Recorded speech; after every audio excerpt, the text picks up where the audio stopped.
America ने एक और बड़ा और विवादित कदम उठाते हुए क़ासिम सुलेमानी के परिवार से जुड़ी बताई जा रही 2 महिलाओं की स्थायी नागरिकता यानी ग्रीन कार्ड रद्द कर दिए हैं और उन्हें हिरासत में ले लिया गया है।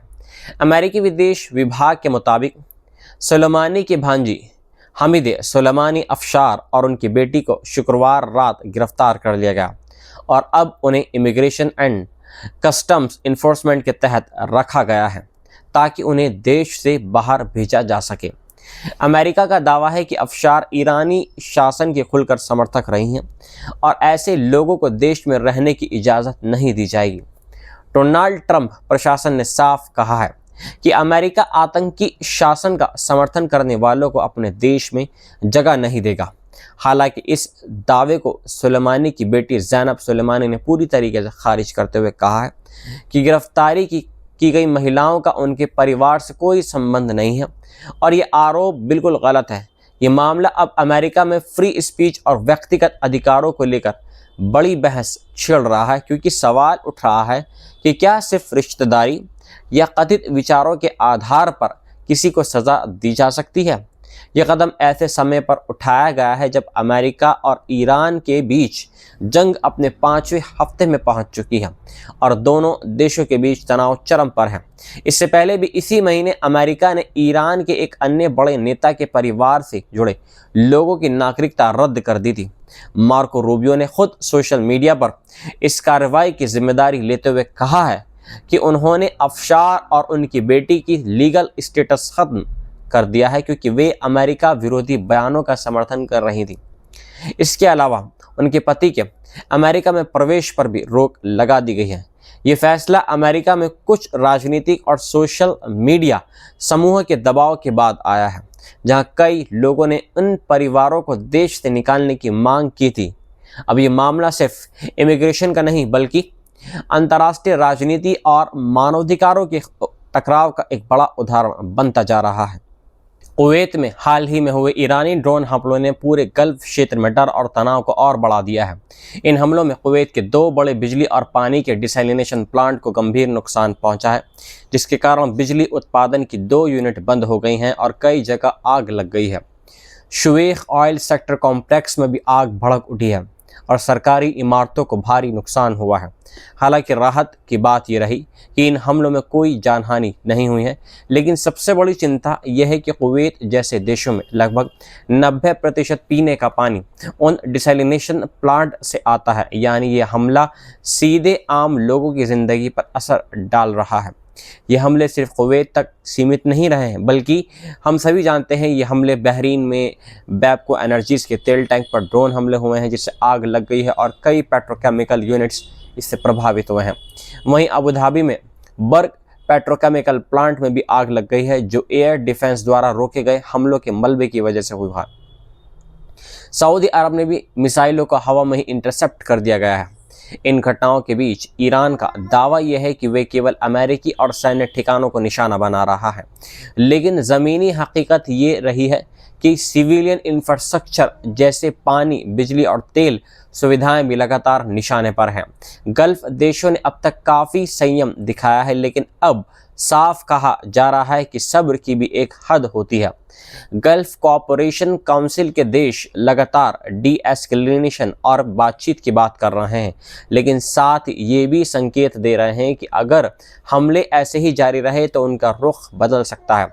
इस पूरे संकट के बीच डोनाल्ड ट्रंप और बेंजामिन नेतन्याहू की ओर से ईरान के खिलाफ हमले बढ़ाने की चेतावनियां स्थिति को और ज़्यादा खतरनाक बना रही हैं। अगर ऐसा होता रहा तो ईरान पूरे गल्फ क्षेत्र में और बड़े हमले कर सकता है, जिससे तेल सप्लाई, पानी और बिजली व्यवस्था पूरी तरह प्रभावित हो सकती है और ये जंग पूरे मिडल ईस्ट में फैल सकती है।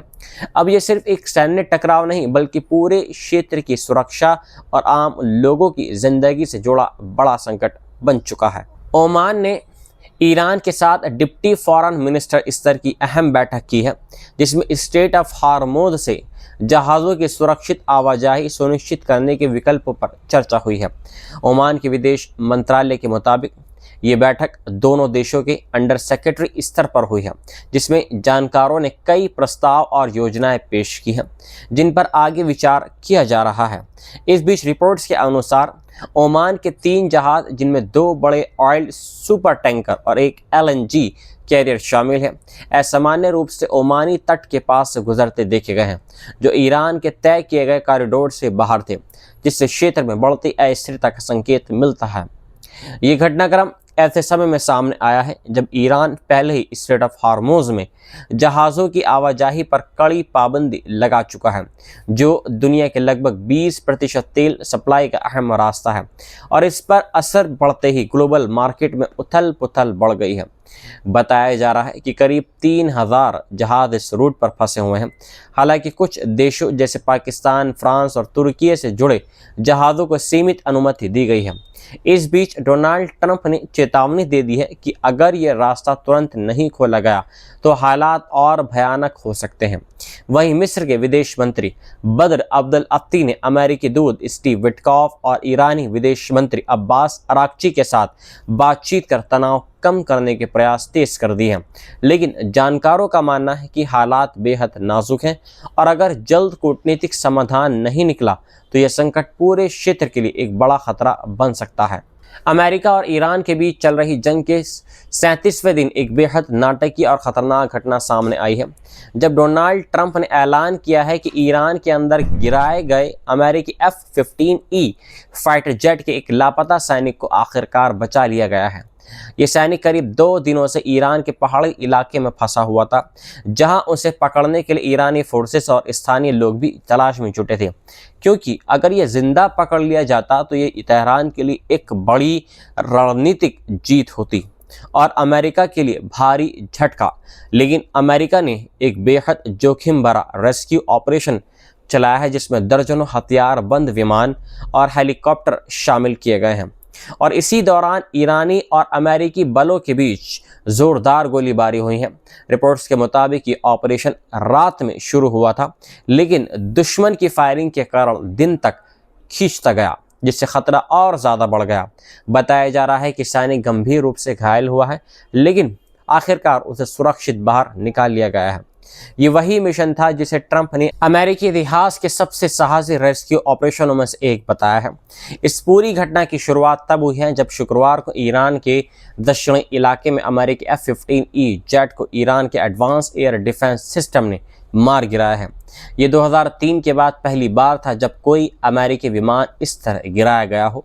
जेट में 2 लोग सवार थे, जिनमें से एक को पहले ही बचा लिया गया था, लेकिन दूसरा पायलट लापता हो गया था। इसी दौरान एक A-10 वॉरथॉग विमान को भी निशाना बनाया गया है, हालांकि उसका पायलट इंजेक्ट होकर बच गया। ईरान की इस्लामिक रेवोल्यूशनरी गार्ड कॉप्स ने उस इलाके को घेर लिया था और यहाँ तक कि आम लोगों से भी अपील की गई थी कि अगर वे अमेरिकी सैनिक को पकड़ते हैं तो उसे अधिकारियों को सौंप दें। इसके लिए इनाम तक घोषित किया गया था। वहीं स्थानीय कबायली लोग भी हथियारों के साथ तलाश में निकल पड़े थे और कुछ ने अमेरिकी हेलीकॉप्टर पर फायरिंग भी की। ईरान ने दावा यह किया है कि इस रेस्क्यू ऑपरेशन के दौरान उसने 2 C-130 विमान और 2 ब्लैक हॉक हेलीकॉप्टर भी मार गिराए हैं। हालांकि अमेरिका ने इन दावों की पुष्टि नहीं की है। इस पूरी घटना ने यह साफ कर दिया है कि जंग अब बेहद खतरनाक स्तर पर पहुंच चुकी है, जहां दुश्मन के इलाके में जाकर सैनिकों को निकालना और सीधी मुठभेड़ करना आम बात बनती जा रही है। और अगर हालात ऐसे ही बिगड़ते रहे तो यह टकराव पूरे मिडल ईस्ट को अपनी झपेट में ले सकता है। डोनाल्ड ट्रंप ने खुली धमकी देते हुए कहा है कि अगर ईरान सोमवार तक स्ट्रेट ऑफ हार्मोज को नहीं खोलता है तो अमेरिका ईरान के अंदर पुलों और बिजली घरों जैसे सिविलियन इंफ्रास्ट्रक्चर पर बड़े हमले करेगा। ट्रंप ने सोशल मीडिया पर बेहद सख्त और आपत्तिजनक भाषा में पोस्ट करते हुए कहा है कि मंगलवार को पावर प्लांट और ब्रिज डे होगा, यानी एक साथ बड़े स्तर पर हमले किए जाएंगे। उन्होंने साफ कहा कि अगर स्ट्रेट ऑफ हार्मोज नहीं खोला गया तो ईरान को नरक जैसा हाल झेलना पड़ेगा। ये स्ट्रेट ऑफ हार्मोन्स दुनिया के लिए बेहद अहम है, क्योंकि इसी रास्ते से लगभग 20% वैश्विक तेल सप्लाई गुजरती है। और 28 फरवरी से शुरू हुई अमेरिका इजराइल की कार्रवाई के बाद यहाँ जहाज़ों की आवाजाही लगभग ठप हो चुकी है। ट्रंप ने इससे पहले भी ईरान को 10 दिन की डेडलाइन दी थी, जिसे अब अंतिम चेतावनी के रूप में देखा जा रहा है। हालांकि ट्रंप का ये भी दावा है कि ईरान अमेरिका के साथ बातचीत कर रहा है और डील हो सकती है, लेकिन दूसरी तरफ ईरान साफ बोल चुका है कि वे झुकने वाला नहीं है और अगर ऐसे इंफ्रास्ट्रक्चर को निशाना बनाएगा तो वे पूरे क्षेत्र में हमले और तेज करेगा। इस बीच अमेरिकी सुरक्षा मंत्री और रक्षा मंत्री पीट हेक्सेट ने भी धमकी दी है कि अगर जरूरत पड़ी तो ईरान को स्टोन एज में भेज दिया जाएगा। गौरतलब है कि इस जंग के दौरान पहले ही पुल, स्कूल, अस्पताल और यूनिवर्सिटी जैसे सिविलियन ठिकानों पर हमले हो चुके हैं और कई जानकारों ने चेतावनी दे दी है कि ऐसे हमले अंतर्राष्ट्रीय कानून के तहत वॉर क्राइम माने जा सकते हैं।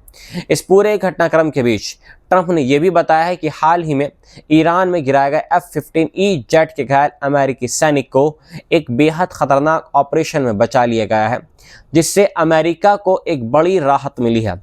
लेकिन हालात अभी भी बेहद तनावपूर्ण हैं और अगर डेडलाइन तक कोई समझौता नहीं हुआ तो मिडल ईस्ट में तबाही का एक और बड़ा दौर शुरू हो सकता है।